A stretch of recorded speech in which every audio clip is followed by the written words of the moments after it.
Glória a Deus, meus irmãos, boa noite. Recebam a paz do Senhor. Paz do Senhor, irmãos. Você que trouxe sua Bíblia, livro dos Juízes, capítulo 6. Leremos a partir do verso 11. Juízes, capítulo 6, leremos a partir do verso 11. Enquanto você localiza, eu aproveito para agradecer por estar aqui com vocês, conhecendo essa casa, esta igreja. Deus em Cristo abençoe o apóstolo Cássio, líder dessa igreja. Deus abençoe, líder dos varões, né? Pastor Wesley, obrigado, tá bom? Deus abençoe o senhor. Pastor Jonas, obrigado, tá? Jonatas, obrigado, Deus abençoe. É muito bom estar aqui com vocês. Eu me sinto constrangido pelo tratamento, pela recepção. Vocês são bênção demais. Os filhos de Asaf, Deus abençoe vocês, tá bom? Estou com o meu pastor, como ele disse, o pastor Hélito. Quando ele me acompanha, que é algo difícil, mas quando acontece é muito bom, né? Eu costumo dizer que se eu falar besteira, está na conta dele. Ele já está aí, né? Responsável por mim, mas cremos que vai dar tudo certo. Que Deus abençoe a sua vida, no nome de Jesus. Juízes, capítulo 6, verso 11. Você encontrou, de um amém? Está escrito assim: e veio ali o anjo do Senhor e se assentou debaixo do carvalho que ficava em Ofra, que pertencia a Joás, ou Abiesrita. E seu filho Gideão malhava trigo no lagar para esconder dos midianitas. E o anjo do Senhor lhe apareceu e disse: o Senhor é contigo, homem valoroso. E Gideão lhe disse: ó meu Senhor, se o Senhor está conosco, então por que nos sobreveio isso? E onde estão todos os milagres, os quais nossos pais contaram, dizendo: o Senhor nos fez subir do Egito? Agora, porém, o Senhor nos abandonou e nos entregou nas mãos dos midianitas. E o Senhor olhou para ele e disse: vai nessa tua força e tu salvarás Israel das mãos dos midianitas. Não te enviei eu? E ele disse: ó meu Senhor, como salvarei Israel? Eis que minha família é pobre em Manassés, e eu sou o menor da casa de meu pai. E o Senhor lhe disse: eu serei contigo, tu ferirás os midianitas como a um homem. Você diz amém? Se assente, por favor. Olha para cá.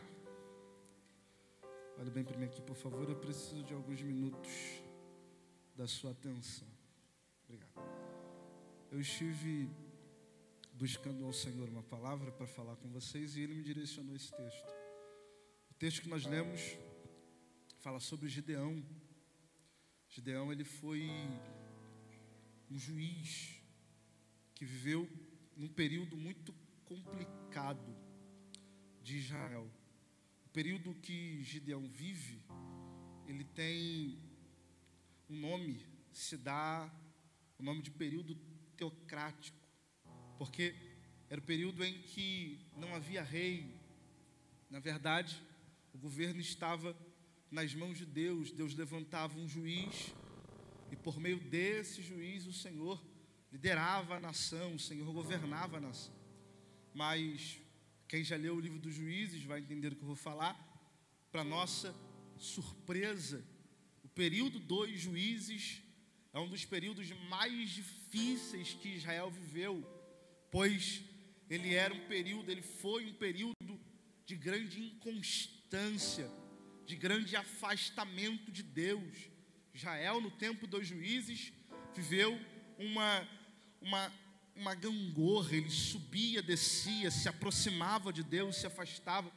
Mas tudo isso aconteceu porque no tempo de Josué decidiu fazer uma coisa que Moisés não fez.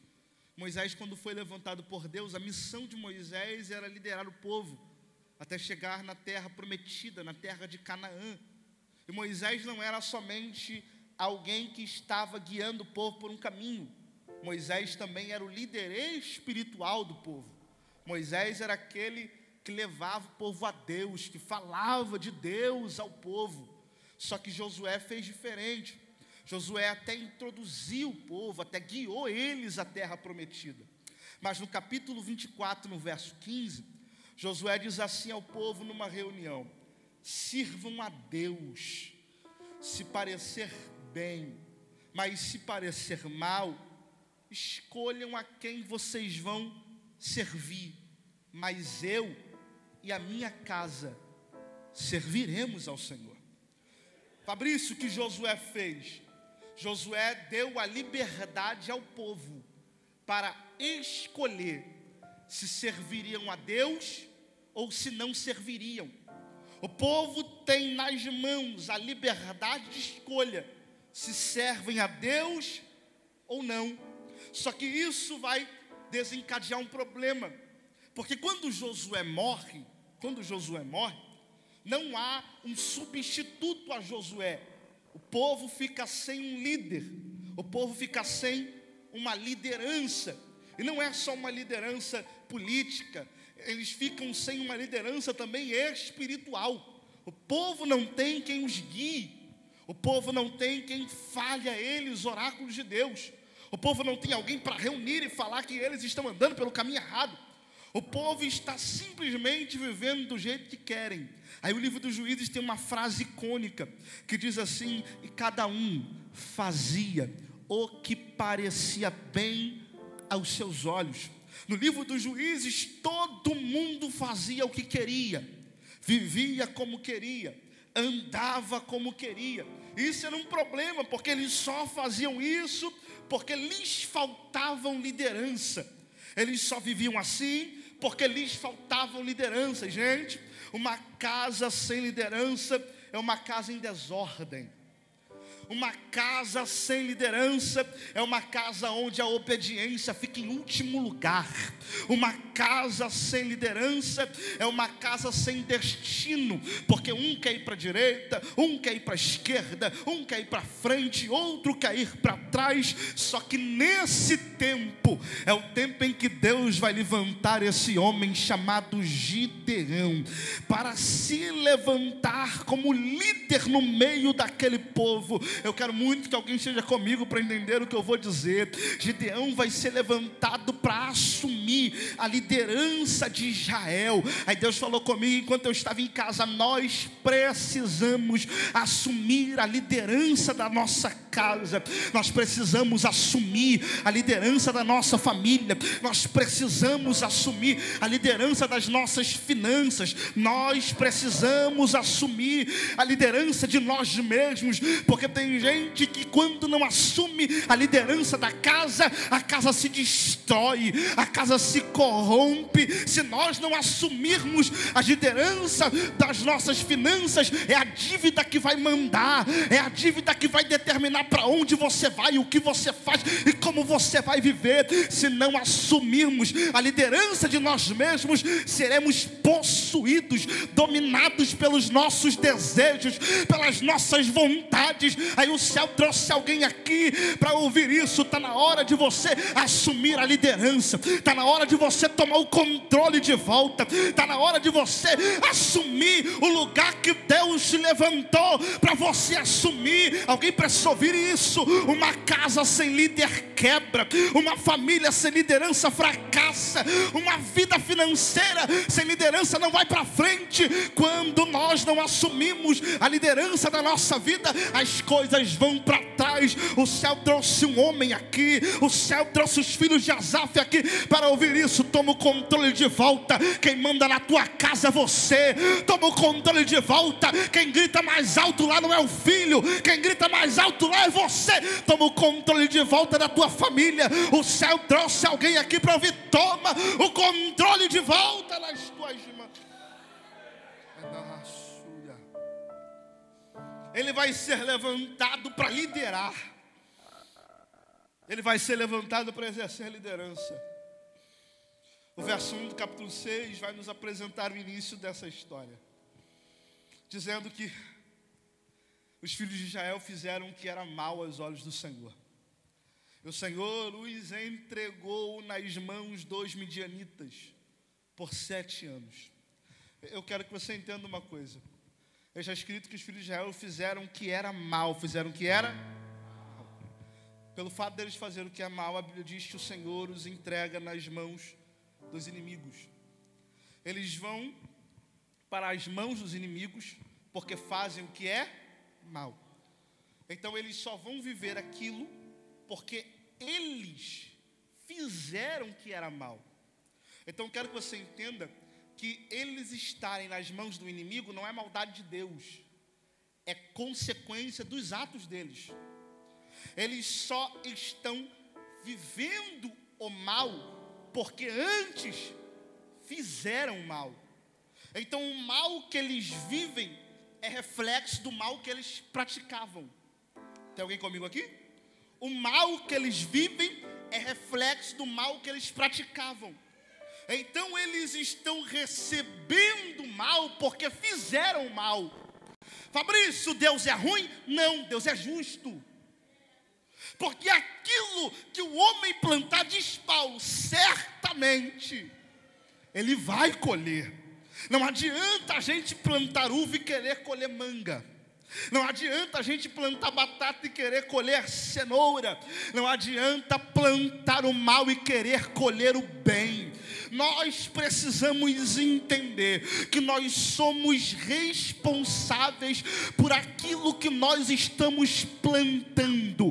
Alguém entrou aqui para ouvir isso, eu vou dizer, nós somos responsáveis por aquilo que nós estamos plantando. Vou te fazer uma pergunta retórica, não precisa de resposta. O que você tem plantado na tua casa? O que você tem plantado no teu casamento? O que você tem plantado na vida dos teus filhos? O que você tem plantado no teu relacionamento? O que você tem plantado no meio dos teus amigos? O que você tem plantado na tua igreja? O que você tem plantado no teu trabalho? Alguém precisa entender isso. Não dá para plantar ignorância e colher carinho. Não dá para plantar grosseria e colher elogio. Não dá para plantar guerra e colher paz. A gente só vai colher aquilo que a gente está plantando. Aí a gente olha para Deus, diz, Deus, olha a minha casa como está, olha as coisas como estão andando. Aí Deus trouxe alguém para ouvir, olhe para mim, Deus trouxe alguém para ouvir. Deus não é culpado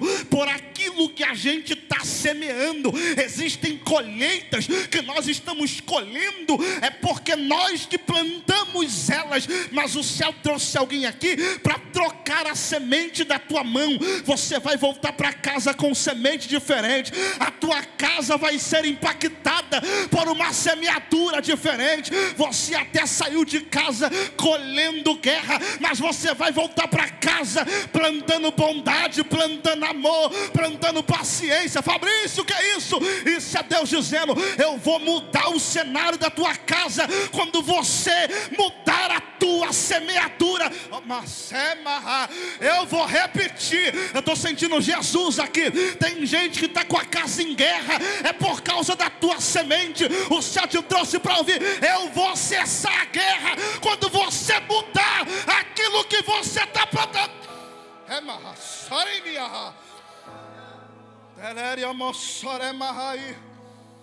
Eu vou te fazer uma pergunta. Quanto tempo tem? Olhe para mim, que você não leva a tua esposa para jantar? Quanto tempo tem? Quanto tempo tem que você não dá uma volta com os seus filhos? Quanto tempo tem? Quanto tempo tem que você não se assenta com a família num sábado à noite para assistir um filme? Quanto tempo tem que você não cuida da tua casa como você queria ser cuidado? Fabrício, na minha casa não está bem. Não reclame da tua colheita se você não está dando a tua melhor semeadura. Quer mudar o ambiente da tua casa? Mude aquilo que você está plantando lá dentro.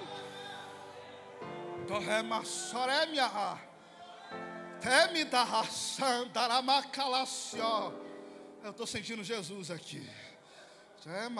Me ajude a pregar. Segure a mão de um homem aí. Isso, segura a mão dele. Isso. E se ele tiver com a cara meio feia, você segura assim mesmo. Olha para ele, olha para ele. Diga a ele, diga, você precisa mudar a tua semeadura. Não, diga de novo, você precisa mudar a tua semeadura. Fabrícia, minha esposa está bolada comigo, está chateada, ela só quer briga, porque você está semeando a coisa errada. Chama ela para jantar amanhã depois do culto, para você ver se a coisa não vai mudar. Fabrícia, os meus filhos estão fazendo muita coisa que eu não estou gostando. Senta com eles, propõe uma saída, propõe ir num shopping, propõe ir num parque, mas muda o que você está plantando lá dentro. Os filhos de Israel estão colhendo mal porque plantaram mal. Aí o verso 2 do capítulo 6 diz que a mão do midianita vai prevalecer contra eles. E Israel vai decidir, por medo, fazer a sua casa em covas, cavernas e fortificações. O período é difícil, o período é complicado, o inimigo está com autoridade para entrar e fazer. Só que Israel, durante 7 anos, vai começar a perder muita coisa. Está escrito que os midianitas entram, acabam com toda a plantação, matam os animais, e quem morava nas suas casas precisa se refugiar em caverna nos montes. Israel vai viver um tempo de muita perda. Eles vão perder casas, perder plantação, perder animais. Só que a maior perda que eles vão viver é a perda da capacidade de reação. A maior perda que Israel vive é a perda da capacidade de reagir. São 7 anos, com os inimigos entrando, tirando tudo que eles têm, e eles não fazem nada. Se você for ler o texto, não há uma briga, o sangue não rola, não há uma guerra de espada, não há uma flecha lançada. O que acontece sobre isso? Simplesmente, os midianitas entram, acabam com tudo, Israel se esconde, e os midianitas vão embora. Israel vão se esconder, porque perderam a capacidade de reação. Aí o texto fala um agravante, isso aqui mexeu muito com o meu coração. Porque o lugar que eles vão decidir morar são as covas.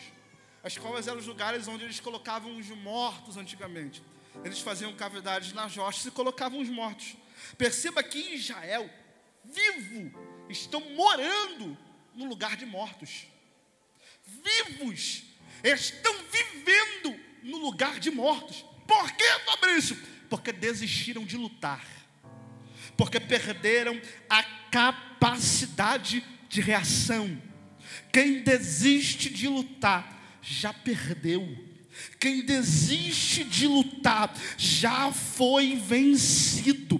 Quem desiste de lutar, escute o que eu estou dizendo, vai entrar em covas antes do tempo. Alguém precisa estar comigo aqui.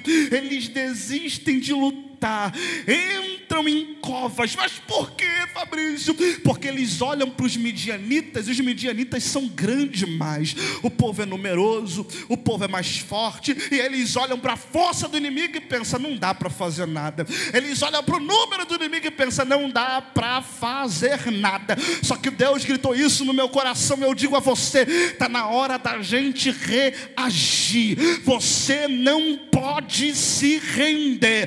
Deus está convidando alguém a levantar espada de novo. Fabrício, o problema é grande. Eu vim de Queimados gritar para você, reage. Fabrício, a crise está grande. Eu vim gritar para você, reage. Fabrício, na minha família as coisas não estão bem, a minha vontade às vezes é ir embora. Eu vim dizer, fica e reage, porque se você não reagir, você vai perder. E Deus não te chamou para entregar, Deus não te chamou para não reagir, Deus te chamou para se levantar e fazer alguma coisa. A tua casa precisa da tua reação, a tua família precisa da tua reação. Levante uma das suas mãos, por favor, e receba o que eu vou lhe entregar. O céu vai dar forças a alguém. O teu casamento vai para frente, a tua família vai para frente, a tua vida financeira vai desembolar, a tua vida emocional vai voltar para o lugar, você vai voltar para o eixo. Deus trouxe alguém para ouvir, reage, meu meu filho. Reage, filho de Asaf. Reage.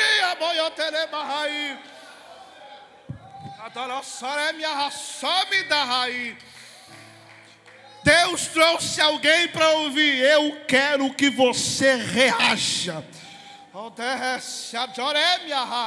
Deus trouxe alguém para ouvir. Eu quero que você reaja. Fabrício, como é que eu vou reagir? Vai reagir como os filhos de Israel reagiram. A Bíblia diz que quando eles perceberam que empobreceram muito, a Bíblia diz que eles clamaram ao Senhor. Eu quero muito que alguém esteja comigo aqui.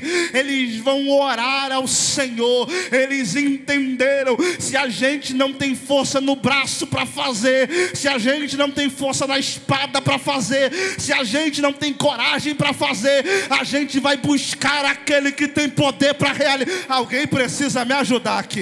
Se eles não têm força no braço para fazer, eles vão se levantar para trazer aquele que tem poder de ajudar. O que eu vim dizer a um homem é: você precisa se levantar em oração, você precisa reagir em oração. Alguém disse que sobre as mulheres está o título daquelas que oram, mas eu acredito que Deus também levanta nesta casa homens de oração, homens do joelho, homens da guerra. Homens da guerra, vem comigo por favor. Quem está ligado, vem comigo por favor. O céu te trouxe para ouvir. O inferno não vai ganhar a tua casa, ora. O inferno não vai destruir a tua família, ora. O inferno não vai parar você, ora.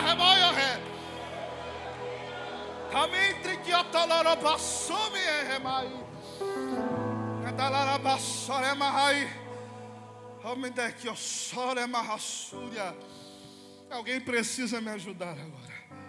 O céu trouxe alguém para ouvir.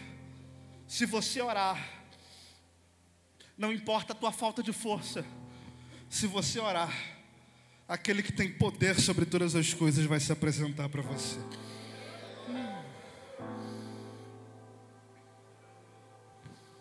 Gideão. A Bíblia diz no texto que a gente leu: o povo clama. E aonde Gideão está, Fabrício? Gideão está dentro de um lagar, fazendo o quê? Malhando trigo. Gideão está dentro de um lagar, fazendo o quê? Malhando trigo. Quando ele está dentro do lagar, malhando trigo, isso me fez pensar. Porque a Bíblia diz que os filhos de Israel clamaram ao Senhor. Quando eles clamam ao Senhor, a Bíblia diz que o Senhor envia um profeta. Primeiro o povo recebe a visita do profeta. E a mensagem do profeta é dura. Deus lembra o povo do que ele fez por eles. Deus lembra o povo das ações deles sobre a vida deles. O profeta vem para alinhar. Vem para quê, gente? Aí depois vem, o texto diz, o anjo do Senhor, artigo definido. Vem o anjo do Senhor. Para quê? Para dar a missão, para resolver o problema.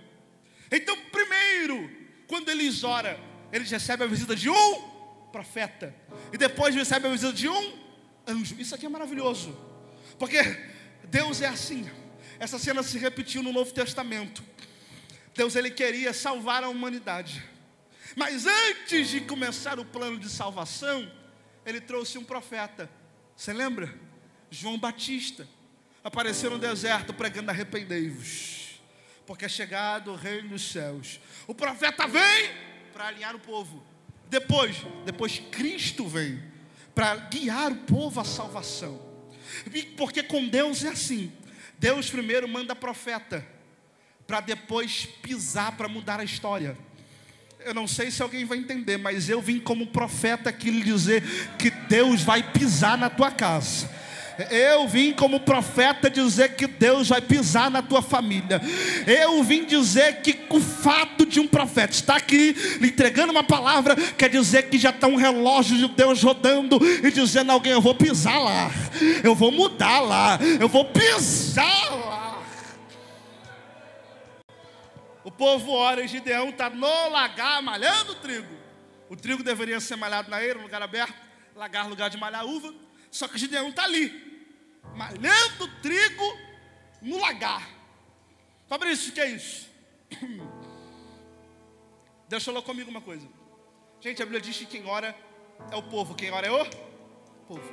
Só que o anjo não vai aparecer para o povo. O anjo vai aparecer para Gideão. Gideão orou? Eu creio que sim, faz parte do povo. Só que o anjo não vai aparecer no coletivo. O anjo vai aparecer no individual. Por quê? Porque Gideão é diferente. O texto indica que quando o povo semeava, o trigo crescia, os midianitas vinham, tiravam o trigo, acabavam com o trigo, destruíam tudo.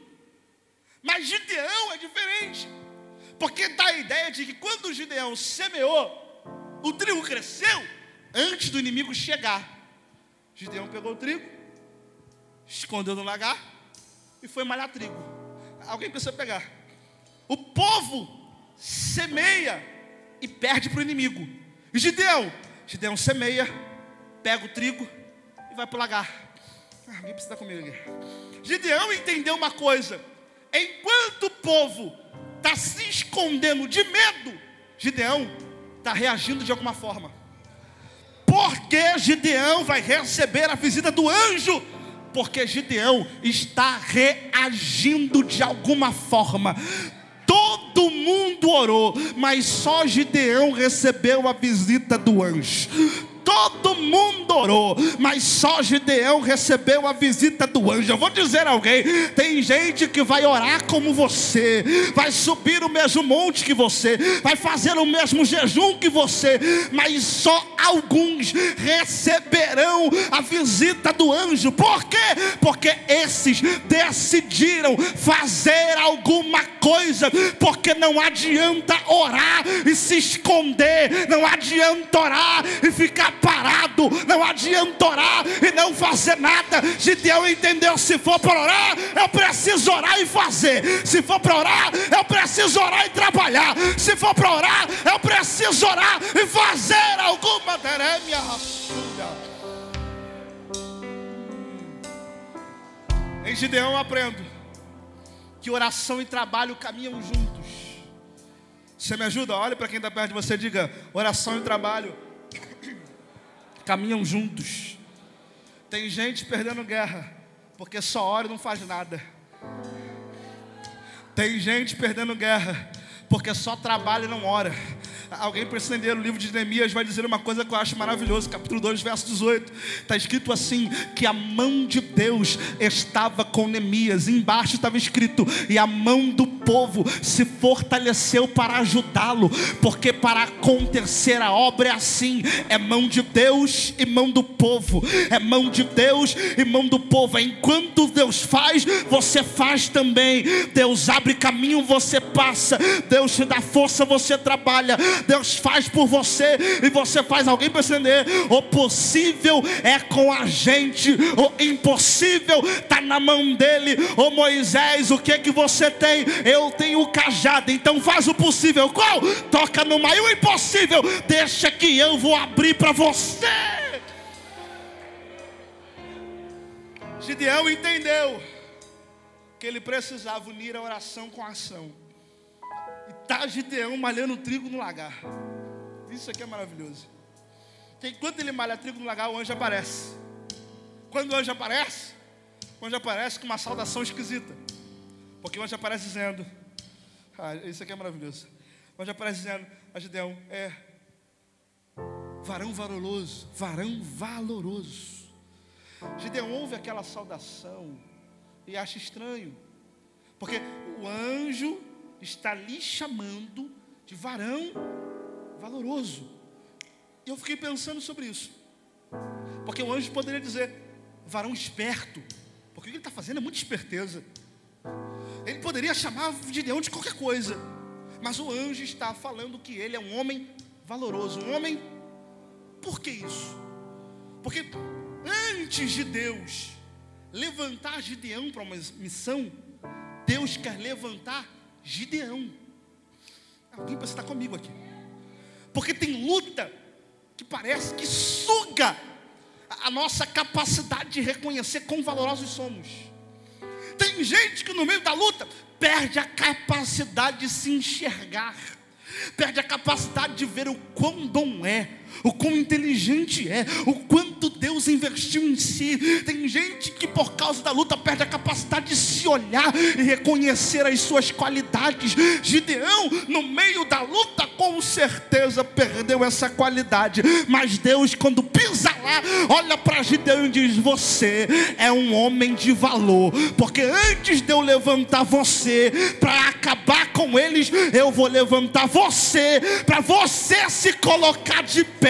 Porque Deus, Ele até vai nos usar, mas primeiro Ele vai tratar da gente, primeiro Ele vai tratar da nossa alma, primeiro Ele vai tratar dos nossos questionamentos, primeiro Ele vai tratar da gente primeiro. Um homem valoroso.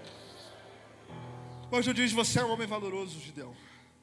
E Gideão começa a reclamar: se o Senhor é conosco, por que nos sobreveio esse mal? Porque o inimigo entrou. Onde está o milagre que o Senhor fez antigamente? E é maravilhoso, porque Deus diz assim a Gideão: na tua mão, através de você, por você, eu vou libertar o povo de Israel da mão de Midian.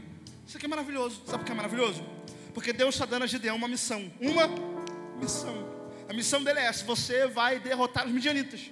Quando Gideão ouve a missão, olha o que está escrito no texto, a gente leu. Ele diz: mas não dá. Por quê? Minha família é muito pobre. A minha casa, a minha tribo é menor. E eu sou o menor da minha tribo. Ele é pobre, a casa é menor, e ele é o menor da casa. Gideão está colocando para Deus as coisas que o desqualificam para a missão.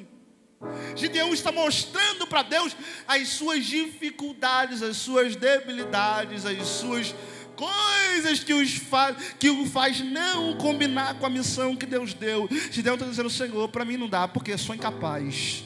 Para mim não dá, não combina comigo. Minha família é pobre, eu sou pequeno, minha casa é pequena. Não dá, não combina comigo. Aí sabe o que eu acho interessante? E aqui eu vou encerrar. Sabe o que eu acho interessante? É que quando Deus olhou para Gideão dizendo: sou pobre, minha família é pequena, eu sou o menor da minha casa. Deus olhou para Gideão e disse exatamente assim: eu serei contigo.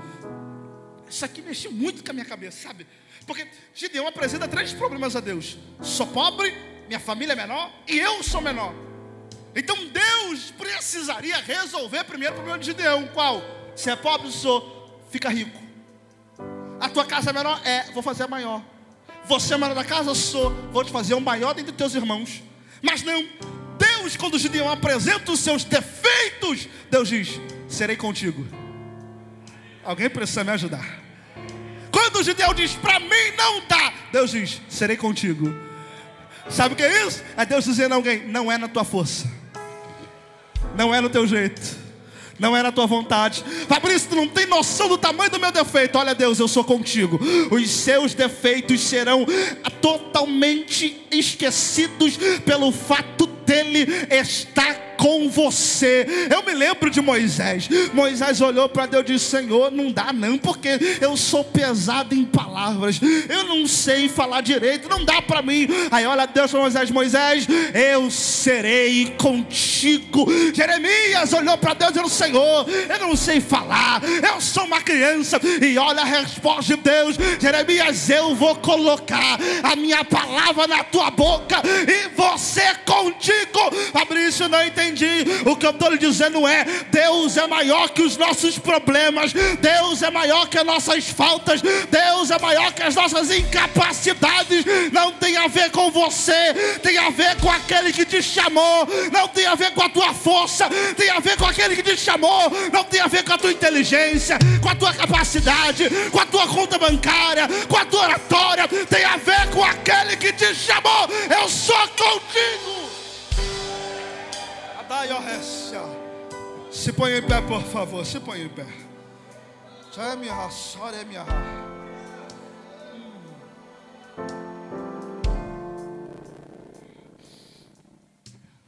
Olha, Gideão, para mim não dá não, Senhor. Para mim não dá. Para mim não tem jeito. Eu tenho meus problemas. Tem minhas faltas, minhas falhas, minhas coisas. E de verdade, olha para mim, olha para mim, olha para mim.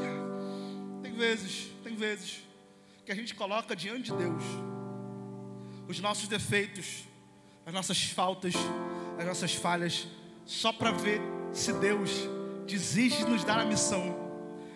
Gente, só que para Deus escolher alguém e dar uma missão a esse alguém, é porque na eternidade Ele já te viu cumprindo a missão. Alguém precisa me ajudar. Deus é atemporal. Deus, quando olhou para Gideão no passado dizendo, você vai vencer, Deus já viu ele vencendo. A gente só diz que não dá porque estamos no passado, mas Deus já viu o nosso futuro. Alguém precisa me ajudar.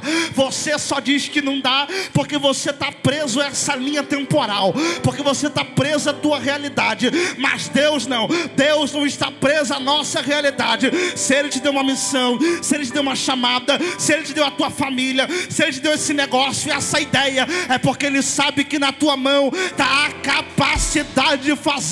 Você pode não saber, você pode não ter descoberto, mas em você há um potencial que Deus vai extrair para te fazer cumprir aquilo que Ele disse que faria ao teu respeito. Eu estou profetizando de olhos abertos a alguém e sem medo de errar. O céu está te dando capacidade para colocar para fora o potencial que está escondido pelas tuas desculpas, pelas tuas dificuldades.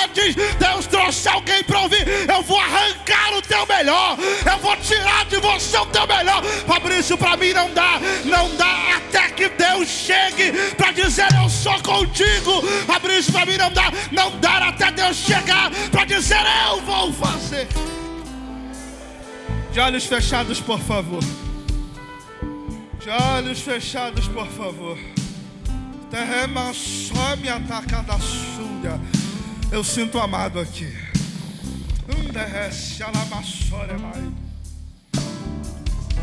De olhos fechados, por favor.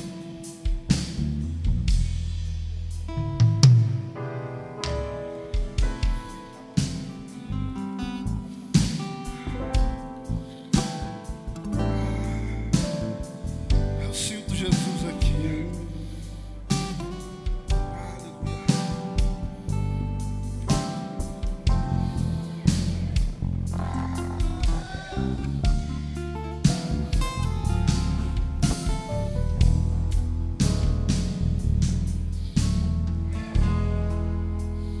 Eu navegarei no oceano do Espírito e ali adorarei